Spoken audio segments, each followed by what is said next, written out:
wrong size. Oh well. It was a lot cheaper than buying a blue band. That would have run me about 60 bucks. This one, this pair cost me 14. So I figured I'd go with this. So we have all our tooling here. We've got our wheel, and we've got our band that doesn't fit. Got a chisel, got a cutting block, clamp, and the tool that I made up. We'll get into that in a minute. Got something to clean up the weld after we're done. Possibly sand it down. Got some sanding paper too. What else? Oh, we've got this Harbor Freight, what's it called? A plastic welding kit. And let me clean this lens off. Anyway, this is a plastic welding kit from Harbor Freight. Don't remember what it cost, but it's pretty cool. Came with this outfit here, but I went ahead and silver soldered that together. So it's a nice heat sink. I actually made this to bend wood for model boats, but that's another story.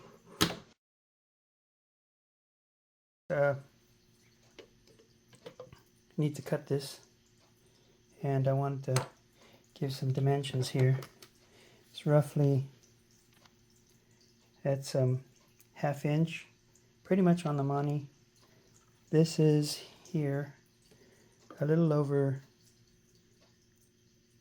a little under 1/8 inches.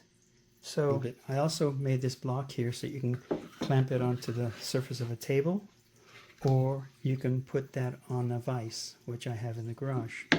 So I'm going to clamp this down, and we'll trim this down and get to it.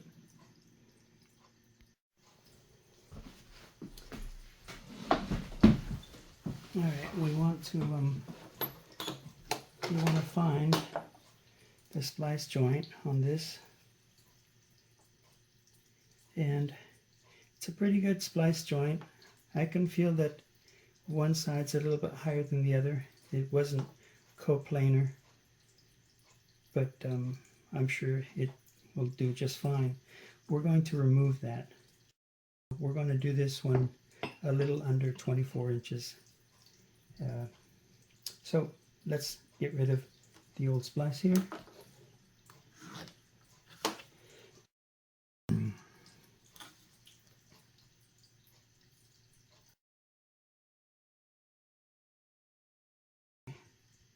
Doesn't have to be perfectly square, but it's a good idea. Okay, now we'll measure this from the other end.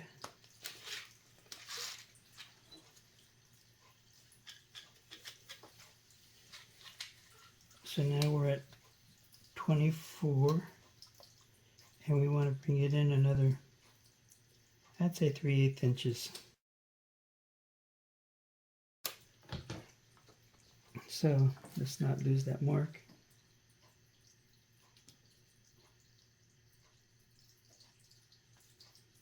Right there. Come on, slip in there. Nice and square.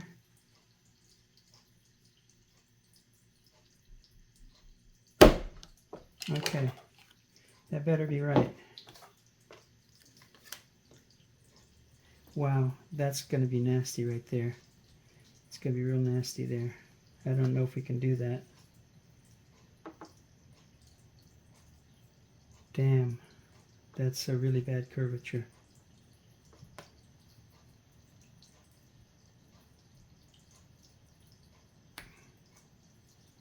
I don't know if we can do that.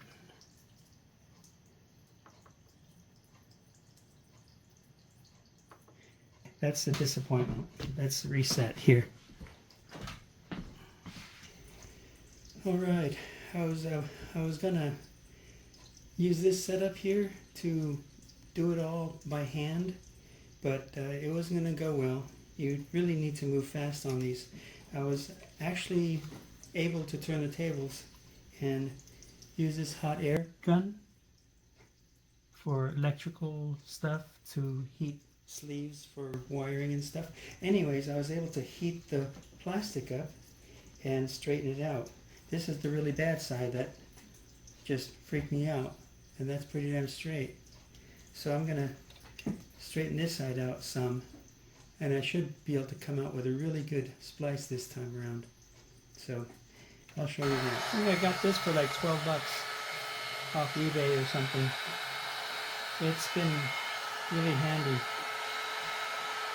So I'm going to heat this whole thing up. Usually if you want it to expand, you want to heat it from the curled side, and it should start to bend the other direction. Just let it take its time. In any case, we're going to push it a little bit. We just need to worry about the first, I'd say, 2 inches, really. See, that's getting there. So if ever again I do this, I'll straighten the ends out before I try any splicing.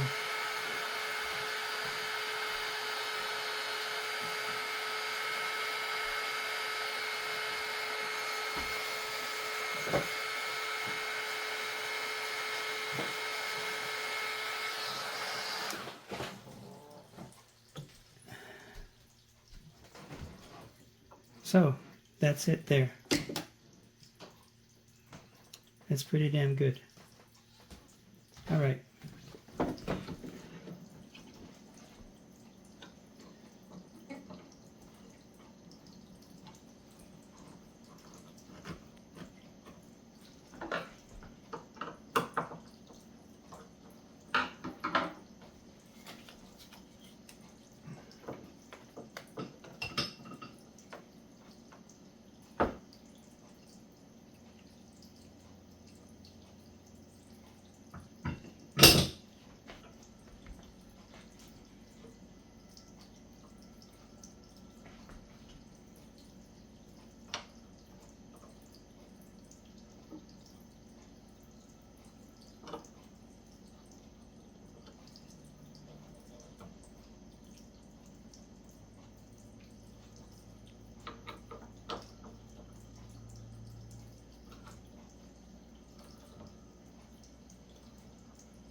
Alright, it's been about 40 minutes.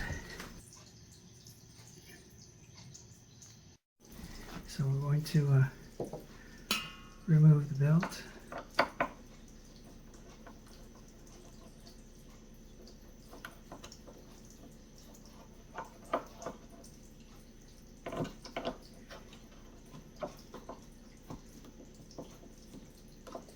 We'll give you a close-up of what it looks like here. Second. Why don't you want to come out? There we go. So, it actually looks very good. It looks surprisingly good. That's the splice right there. And what's really nice about it is that it looks very even.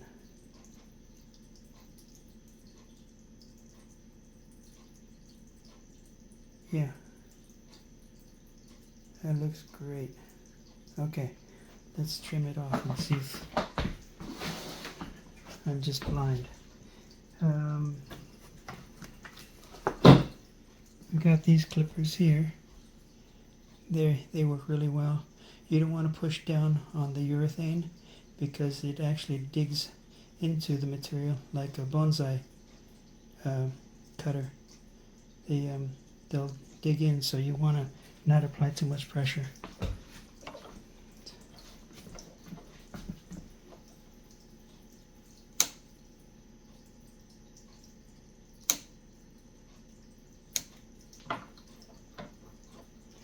Do the flip side.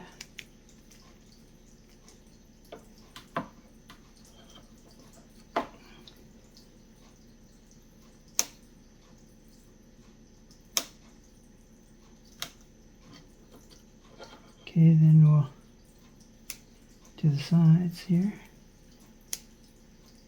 corners.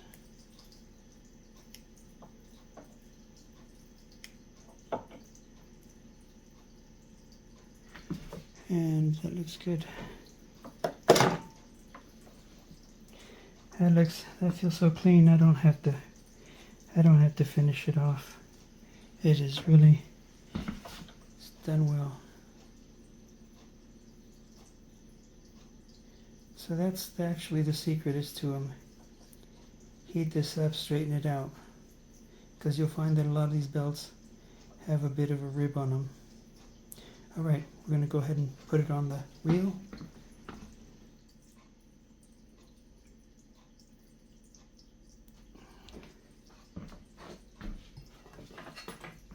Yeah, I don't have to finish that. This one's going to be a little tighter than the last one, so see how that goes. Again, I'm going to clamp it down on the splice there.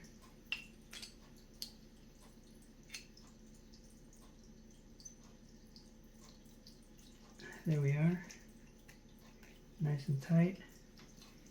And it's going to be a little harder to put this on, but that's alright.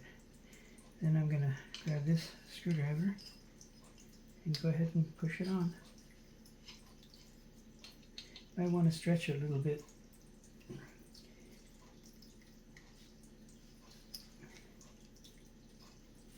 Give you a little bit of help. Okay, so here we go. And it's on. Now I'm going to, it's a little tighter than I need it to be. So I figure 23 3/4 probably the right number, but whatever, it's done.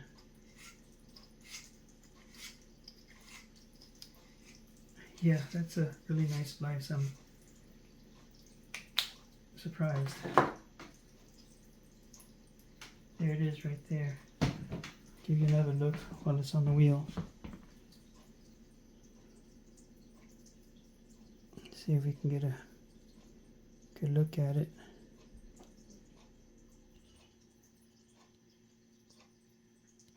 Focus. You can hardly tell it's there. It's a better weld than the ones that it came with. So yeah, it works. It works. All right then.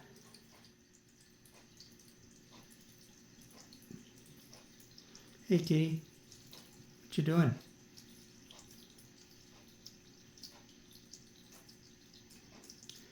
Okie dokie then.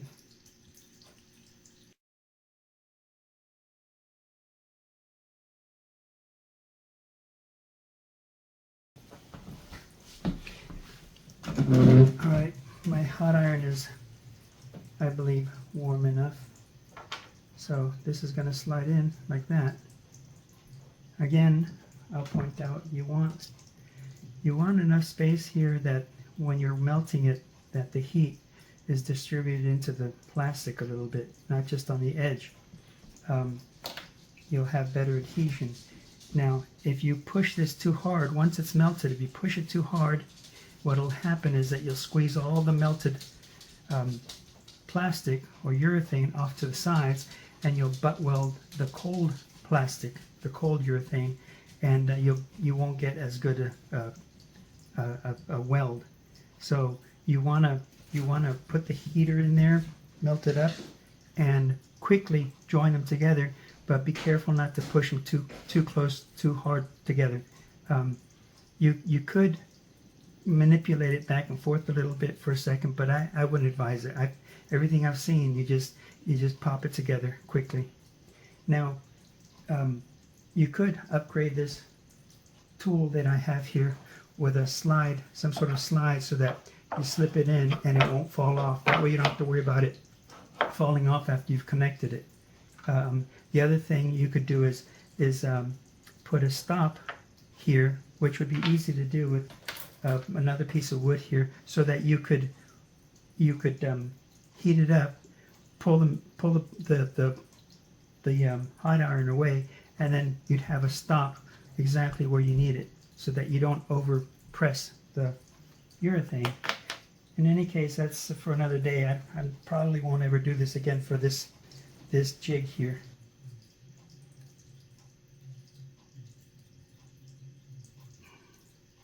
Just barely tagging them. Looks like it's too hot, but I'm pushing them together slightly. There we go. And that looks like a real good weld. Try and clean this off here while the plastic's still melted. Ouch, that's very hot, very hot. Okay, set that aside. We don't burn the house down. That's unplugged. So now I'm going to put these on here so that this doesn't fall off and that gets settled down. You want to wait about 15 minutes, 20 minutes. That'll make it stiff enough that you can manipulate it. You could probably stretch it and put it on there and all that, but a lot of people say that they'll wait a few hours before they do that.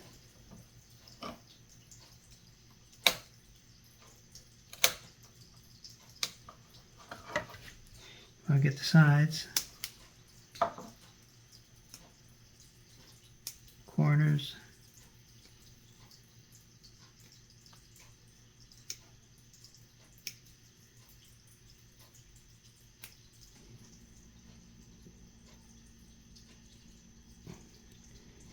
Not terrible.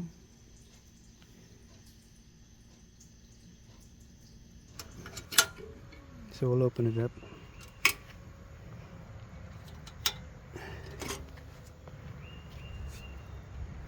There she is. These are the wheels that I replaced on them. I had to resize them. I was able to buy these orange rubber wheels for. I went ahead and cut them and spliced them back together. They're working just fine. So I'm sure the blue wheels are probably a lot better quality, but for $14, no problem. They do carry these in blue, so